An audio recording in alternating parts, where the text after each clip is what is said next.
Swag.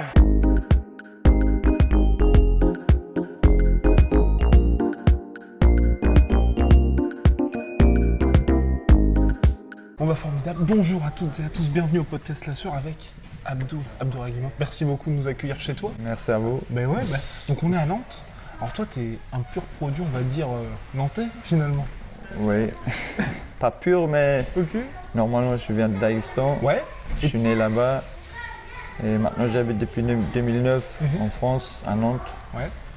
Et j'aime bien ici, c'est bien, tranquille, au calme. Ouais, bah c'est clair, c'est bien, c'est tranquille. Comme tu dis, c'est ok. Ouais. Donc t'es arrivé en France en 2009. Aujourd'hui, attention. Abdoul, c'est quoi? C'est 11-0, enfin, on va dire 11-0. Ouais. Bilan de 11-0, ceinture du Brave. Il y a, on a l'impression que tout est facile pour toi. Oui, ça donne cette impression, mais moi je suis étonné parce qu'au début j'ai commencé juste pour essayer. Ok. Après j'ai fini par être le champion de Brave. Voilà. Donc le Brave, Même moi je ne me suis pas attendu à ça. donc le Brave qui est la plus grosse organisation du Moyen-Orient quand même. Ouais. Donc avec une grosse. Donc, et quand est-ce que tu as commencé le MMA à proprement parler? J'ai commencé à 21 ans, Ok. maintenant j'ai 24 Voilà. et voilà. Et donc là, tu es à 11-0, on va dire, tu as 7 ceintures, tu as combien de ceintures de MMA en tout?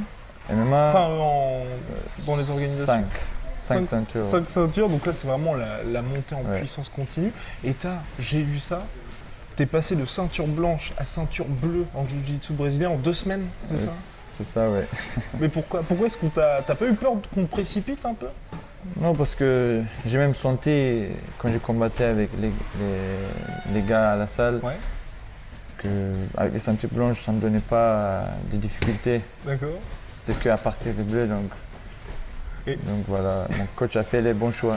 Et là, aujourd'hui, donc ce que tu me disais, c'est que tu alternes, on va dire, entre compétition de MMA au Brave, qui est quand même déjà le niveau mondial, et tu continues en grappling. Ouais. Et comment ça se passe, ça, pour toi, on va dire, ton organisation? Bah, moi, souvent, quand je vois que j'ai pas de combat, ou si j'ai un combat, mais dans 2-3 mois, et du coup, je me suis dit, allez, si c'est 2 mois avant, allez, je peux me permettre de faire une compétition de grappling, JB. Et après, s'il y a une qui est là, j'y vais. Et je Et puis participe, voilà, voilà. et tu gagnes quand même, parce que c'est ça qui est impressionnant avec toi, c'est que Ouais. aussi bien en MMA qu'en grappling, bah, tu gagnes quasiment tout. Ouais. Mais moi, je m'étonne, comme j'ai dit, parce que beaucoup de gens ils doivent s'imaginer, je m'entraîne matin, midi, soir, mais souvent je m'entraîne que le soir. Ok. Et le JJB grappling, je fais pas tous les jours depuis un moment déjà. Et puis voilà. Mais ça vient comment alors dans ce cas-là? Enfin, est-ce que tu regardes beaucoup de compétitions, tu t'inspires de ce que tu vois ou... Au début, oui, je regardais, je m'inspirais, je regardais les combattants et je prenais toutes les bonnes choses et j'essayais d'imiter Ok. et ça marchait. Je prenais tout ce qui est bien, Ouais. tout ce qui marche et le reste, je laissais. Et aujourd'hui, alors comment ça se passe? Parce que comme Aujourd'hui, tu t'entraînes pas tellement. Je m'entraîne pas tellement et je regarde même pas les vidéos là, en ce moment. Du coup, j'ai perdu un peu mes réflexes, tout ça, D'accord. mais je suis en train de retravailler ça. Et Enfin, tu dis que tu regardes pas. T'as quand même. C'était quand en mai dernier quand quand t'es devenu champion du Brave. avril. Avril, pardon. En Ouais. avril dernier, t'as pris la ceinture du Brave. C'est quoi? C'est tes coachs en fait qui t'ont préparé le game plan, qui t'ont dit ok tu prépares ça, ou toi t'avais déjà, tu te dis avant les combats, En fait, mais en mode faut que je regarde un peu tout ce qui se ouais. passe. On n'avait pas trop un truc compliqué. On s'est dit, allez, fais le combat là où tu es le meilleur. Ok. On attend. Si on fait tomber, on fait tomber. Et on fait le travail par terre, D'accord. quoi. Il n'y avait pas trop stratégique. Tout ça. Ok. Et donc Ouais. là, comme tu disais, t'es 80e mondial, c'est ça, en welter, champion du Brave. Donc après Ouais. c'est les classements, donc ça dépend forcément des organisations. Ouais. Donc là c'est quand même, là ça y est, tu commences à grappiller le top niveau. Pour toi, comment ça se passe? Parce que là c'est quoi? T'as commencé il y a 4 ans seulement le MMA. Ouais. Là tu te dis quoi? Tu te dis l'UFC c'est il y a 3 possible? ans, Il y a 3 ans, ouais. ouais. L'UFC c'est possible ou... Oui, c'est tout à fait possible. Mais maintenant, aujourd'hui, je regarde plus là où je suis bien traité Ok. comme athlète. Et Donc bien payé, aussi. forcément. Donc c'est ça la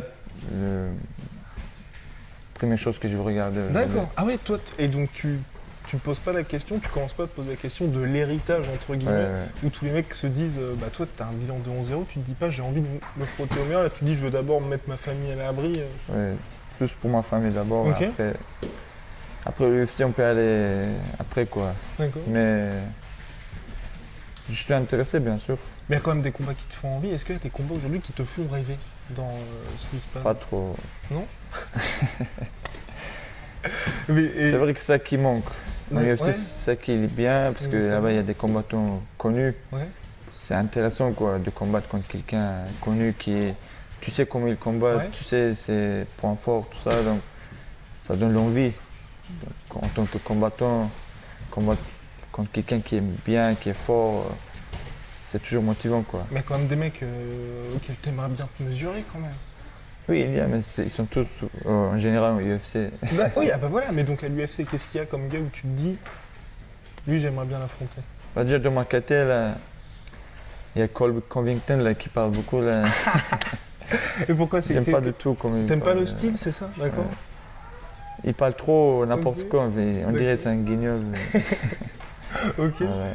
Et justement, par rapport à ça, toi, toute cette mouvance, parce que t'es pas trop. Oui, Abdou n'est pas très présent sur les réseaux sociaux, c'est pour ça que vous Ouais. n'en avez peut-être pas entendu parler, mais c'est vrai qu'il est très fort. Toi, c'est quoi? T'aimes pas vraiment ce côté trash talk qui est en ce moment? Pas trop, non. D'accord.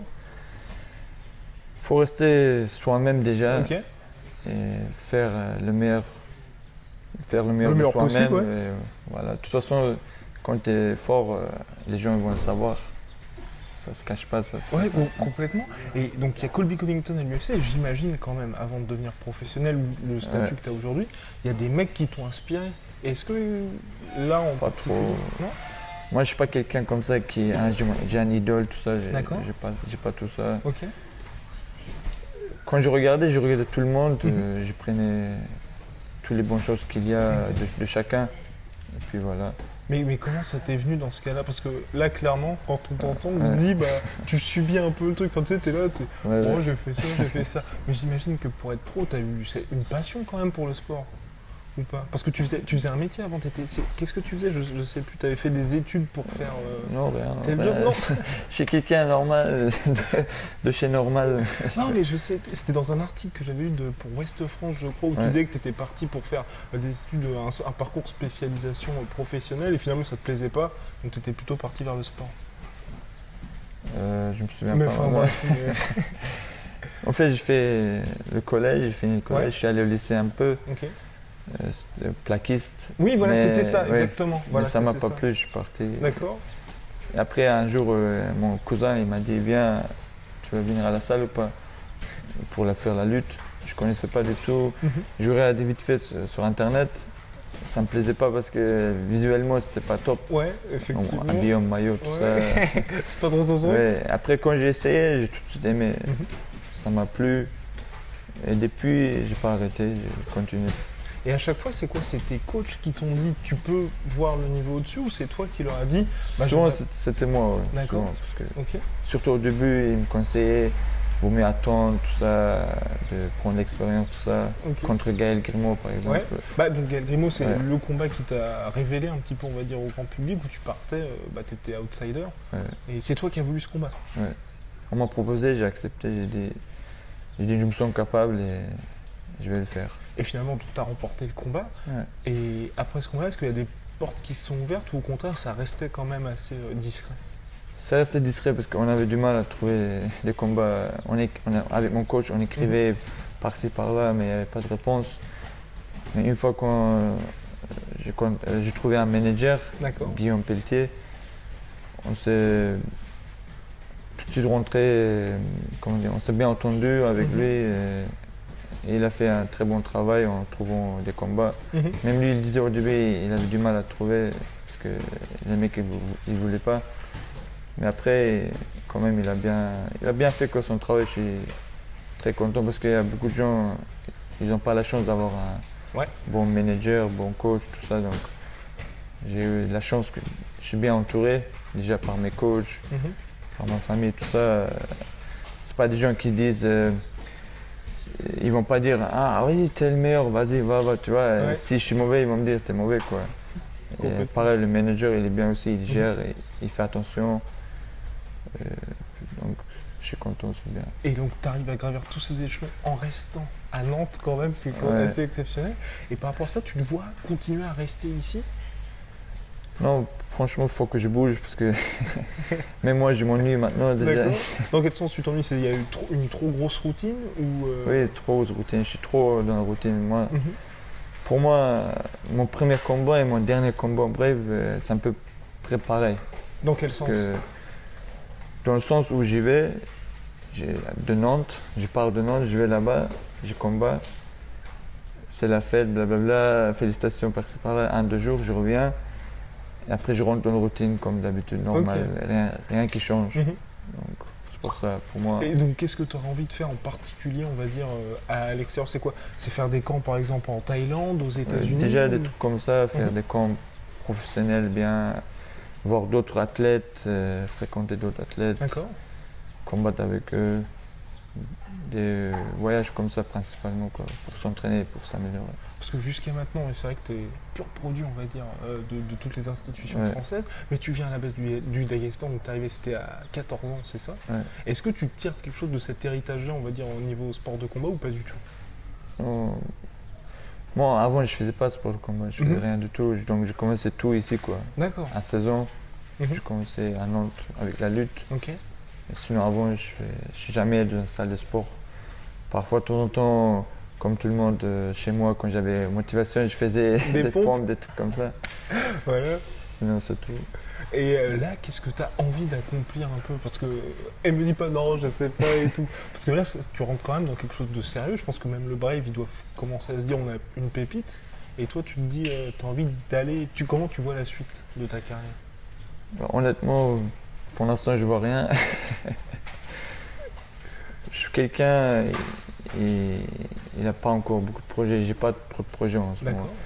Mais déjà, l'objectif, c'est bien sûr pas perdre, rester invaincu. Et pour toi, c'est important, ça, ce statut de. Est-ce que tu penses que si un jour. Si je perds, oui, je vais pas pleurer, quoi. D'accord.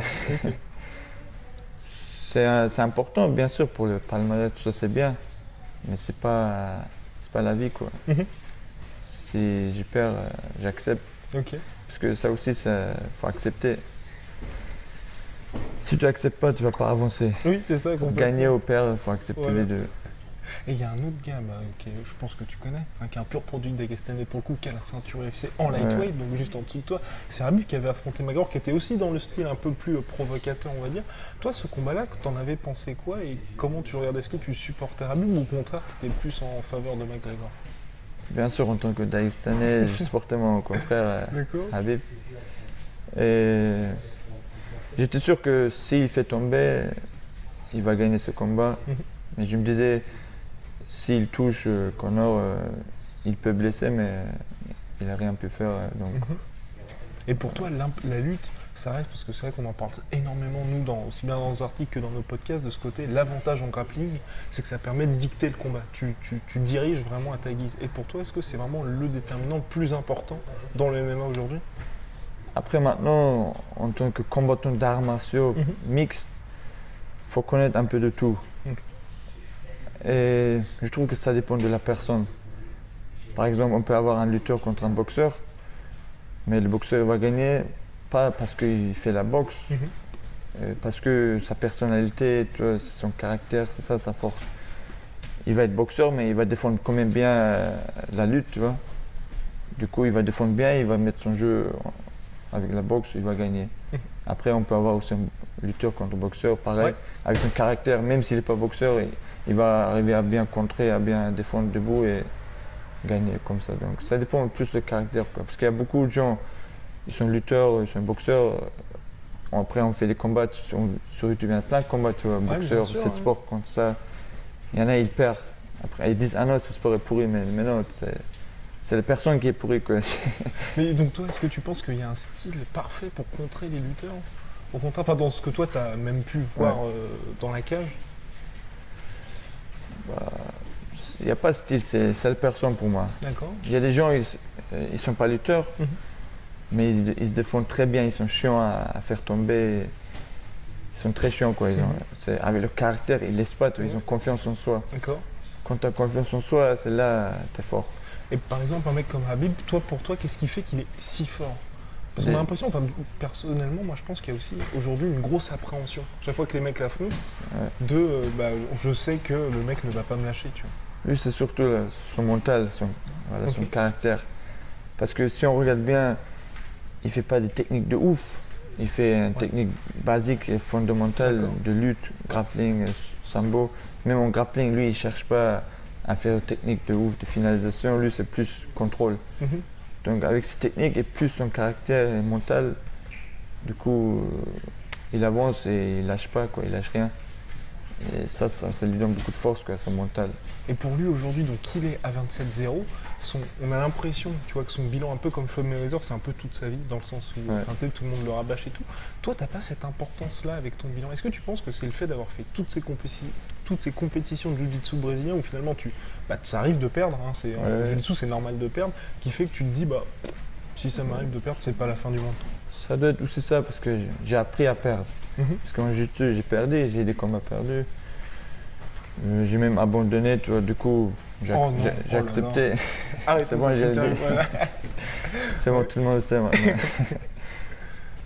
Du coup, tu vois, j'ai accepté, quoi. J'ai les accepté comme j'ai accepté mes victoires. Parce que si tu acceptes que tes victoires et pas tes défaites, t'es pas un bon combattant. Ça veut dire qu'il y a quelque chose qui ne tombe pas rond. Donc quand tu gagnes, t'es bien.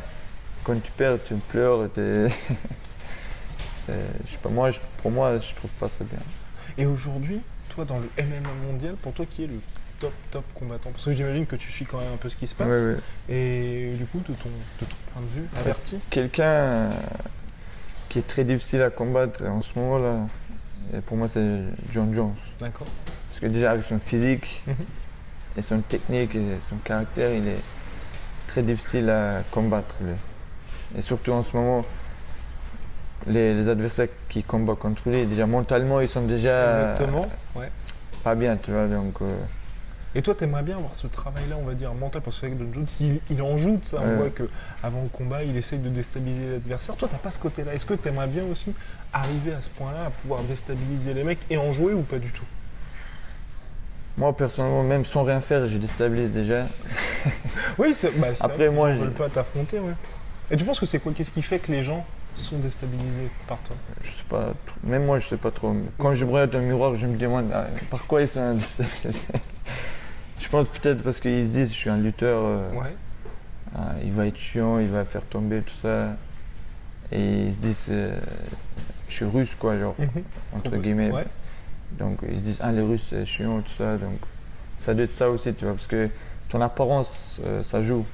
Ça joue beaucoup aujourd'hui.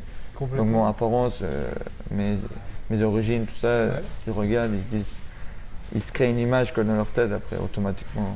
C'est psychologique, quoi. Et là ils se disent c'est mort, je vais en avoir pour un sale quart d'heure.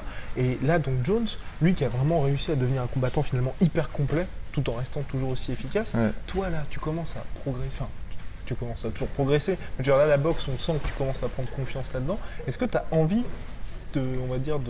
d'implanter ça encore beaucoup plus dans ton jeu? Oui, j'aimerais, bien sûr. En ce moment, moi personnellement, je ne me sens pas encore arrivé à un bon niveau. Je ne suis pas encore bon niveau pour moi personnellement, parce que je n'ai pas encore réussi à mélanger tous les arts martiaux. La boxe, le Muay Thai, tout ça, c'est pas encore fluide, les combinaisons. Du coup, il faut que j'arrive à gérer ça. Une fois, quand je vais arriver à rendre tout ça fluide, c'est là que je vais commencer à bien progresser. Et là, c'est dans quel sens? C'est dans le sens, toi, plaisir, on va dire, pur, ou au contraire, c'est dans le sens de devenir une machine, un casse-tête pour l'adversaire? Parce que par exemple, tu vois, on va dire, un Habib, aujourd'hui, quand il y avait eu son combat contre Ali Aquinta, où il s'amusait finalement pour prendre le titre, il était resté debout. Et c'était pas très propre, mais il n'était pas en danger. Et ses coachs disaient « Oh non, reviens à la lutte ». Et toi, c'est quoi? C'est que tu as envie de pouvoir t'amuser de ces côtés-là? C'est quoi cette volonté? Moi, c'est plus parce que je vais vraiment me perfectionner. D'accord, ok. Je vais être fluide, je vais être vraiment bien, quoi, partout. Comme ça, tu vois, comme ça, j'ai pas peur. Debout, pas debout, en l'air, on s'en fiche après. Bien sûr. Je vais m'améliorer partout, que je vais devenir vraiment un combattant d'arts martiaux mixtes, quoi. Oh là là. Et là, puis là, bonne chance à la concurrence. Hein. Et bon, dans toute l'histoire, par contre, du MMA, il y a toujours cette question, tout le monde se dit qui est le plus grand de tous les temps? Abdul, pour toi, c'est qui alors le plus grand de tous les temps finalement? Donc, et s'il y en a un, éventuellement. Je connais quelqu'un, il s'appelle Abdul Abdraghimov. Vous allez en entendre parler bientôt. Le plus grand combattant MMA, ouais. C'est difficile à dire parce que ça dépend des époques. Au début, les MMA, dans cette époque-là, si on compare avec cette époque-là, c'est pas pareil parce que les combattants maintenant ils sont plus évolués, plus affûtés techniquement, tout ça c'est plus professionnel avant. Donc, faut dire dans quelle époque. Bon, aujourd'hui, je vais dire dans cette époque-là, pour moi c'est John Jones. Okay. On va dire le plus dangereux. Oui, le plus accompli aussi. Hein. Et dans la vieille époque, on va dire Fedor Emelianenko parce qu'il gagnait déjà. Ah super. D'ailleurs, est-ce que tu peux redire avec la superbe prononciation, parce que c'est vrai que les gens en France ne le prononcent pas bien. Vas-y. Fedor Emelianenko. Voilà, exactement. Alors qui aujourd'hui, c'est vrai, il y a toujours ce côté-là aussi. Ça, c'est une très belle transition. Il continue sa carrière au Bellator, malheureusement. Moi, je pense malheureusement parce que c'est triste quand il y a ça. Est-ce que toi, tu penses aussi à ça, à te dire, il y a un point où il faut savoir partir du jeu? Oui, c'est vrai, il y a ça, mais en tant que combattant, c'est difficile de partir, d'arrêter, parce que quand tu as commencé, même il y a des jours où tu te dis j'arrête parce que tu t'ennuies. Tu t'es déjà dit ça, toi? Oui, je me suis dit ça. D'accord, ok. Mais après, au bout d'un moment, l'envie revient. Tu as envie de continuer, de recommencer. Du coup, ça doit être ça avec Fedor. À un moment, il avait arrêté, mais il a ça dans le sang, donc...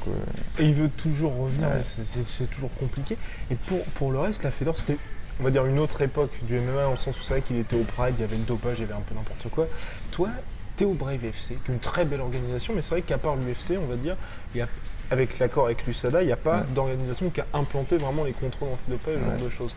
Et toi, comment est-ce que tu luttes pour ça? Parce que c'est vrai que bon, quand on te voit, on se dit, monsieur mange très bien, il n'y a pas de souci, mais il n'y a pas non plus de produits, interdits.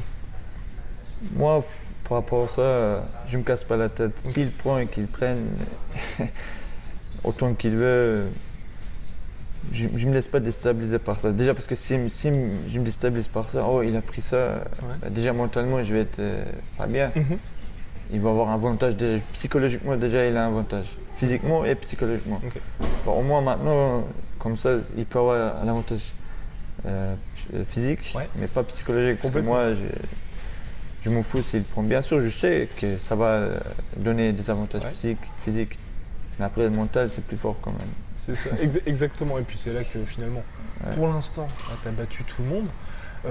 Là, plus globalement, là, on va dire c'est pour la suite de ta carrière. Tu es au Brave FC, Brave CF, qui est une des meilleures organisations au monde. Toi, comment tu juges un peu, on va dire, cette situation du MMA aujourd'hui? Parce que tu m'avais dit juste avant l'interview que tu étais bien parce que tu es arrivé au bon moment. Et c'est vrai que ça a l'air d'être hyper ouvert, parce qu'il y a des tournois au PFL, tournoi Road FC, l'UFC avec tous leurs combattants. C'est vrai que maintenant ça a bien évolué, les MMA. Même en France. Avant, ils disent les combattants, avant ça payait pas du tout. Même si ça payait, c'était que des centaines d'euros, maximum 1000 euros comme ça. Donc moi je suis arrivé à un moment où ça commence à déjà bien payer. Donc du coup je suis content aussi parce que c'est bien, déjà ça paye. Il y a l'argent et il y a aussi reconnaissance. Les gens ils commencent à connaître plus aussi. Mais en France encore, c'est pas légalisé, donc du coup c'est pas pareil que dans d'autres pays. Bien sûr. Mais je pense bientôt ça va être légalisé parce qu'il y a des nouvelles, ils disent en septembre, tout ça. Complètement, oui, c'est ça. Oui. Voilà. Ça va arriver bientôt. Et toi, à choisir, t'aimerais bien avoir une carrière, on va dire, de mec qui va dans toutes les organisations et qui prend à chaque fois les champions, parce que vous allez voir, ce sera sûrement sur nos réseaux sociaux, ou peut-être même dans la miniature de l'interview, Abdul avec toutes ses ceintures, donc continuer à rafler tous les trucs de partout, ou au contraire, être dans une organisation, devenir le champion et de défendre à chaque fois cette ceinture? Moi, je vais aller là où il y a plus d'argent, je vais dire honnêtement. Toujours, ok. Voilà, simplement ça. Ok. s'ils payent là-bas plus, on va aller là-bas. Et donc, qu'est-ce qui te ferait alors arrêter? Qu'est-ce qui te ferait de dire, bah maintenant, soit je me pose, ou soit j'arrête d'avoir, on va dire, cette recherche de l'argent? Parce que je pense qu'à un moment donné, là, tu vois, tu es à 11-0 en ayant commencé enfin, il n'y a pas très longtemps. Donc, de toute façon, vraiment, dans 4 ans, ça devrait être bien pour toi. Franchement, je sais pas encore. Parce que parfois, on se pose des limites. Ouais, Mais après, une fois arrivé là, on a envie encore plus. Donc, je vais continuer et on va voir après par rapport à comment ça se passera. Oui, par rapport à la situation, on va décider. Et à choisir, alors ça va être un dilemme. Entre, si dans quelques années, tu vois, tu es à l'UFC, on te dit, bah, soit tu as Georges Saint-Pierre, soit tu as Khabib en combat. Tu dois affronter qui? Georges Saint-Pierre. Et pour quelle raison? Parce que Khabib, c'est mon confrère. D'accord. Et même si on te le met, tu voudrais pas l'affronter? Pour justement ce statut, parce que c'est vrai que tu as plaisanté quand tu dis Greatest of all time, peut-être que ce sera toi. Si un combat entre Khabib dans les 3 ans, tu es à l'UFC, donc lui il sera genre 35-0, toi tu arrives, tu es à 25-0, ce serait beau quand même. Ce serait beau, oui. Mais faut voir la situation. Quoi. Mais comme ça, je dis non parce que ça se fait pas déjà. Oui, on voit toujours qu'il y a une solidarité. Ouais. Mais mentalement, je ne prends pas bien réglé pour ce combat parce que dans ma tête, je sais que ça va être un frère, tout ça, donc je ne pourrais pas rentrer comme ça, je vais le massacrer. Oui, complètement. Alors que Georges Saint-Pierre, par contre, tu n'auras aucune pitié. Oui, parce que... aucune pitié pour les Il est gentil aussi, mais bon, on n'a pas de lien, quoi. Oui, c'est vrai, et donc ça aussi, il va falloir que tu te prépares à ça. Peut-être qu'à l'UFC, tu te retrouves face à des Russes ou des Dagestanais. Pour toi, ça serait vraiment dur d'avoir affronté tes compatriotes? Honnêtement, oui. Mais il y en a eux-mêmes, même si c'est Dagestanais, pour combattre moi, ils s'en fichent. Mais moi, personnellement, je sais pas, mon cœur, il n'arrive pas encore. Il n'est pas encore si sauvage encore. Peut-être que ça se fera avec les années. Peut-être, Bon, bah nickel, super. Merci beaucoup, Abdou. Merci à vous. Soit.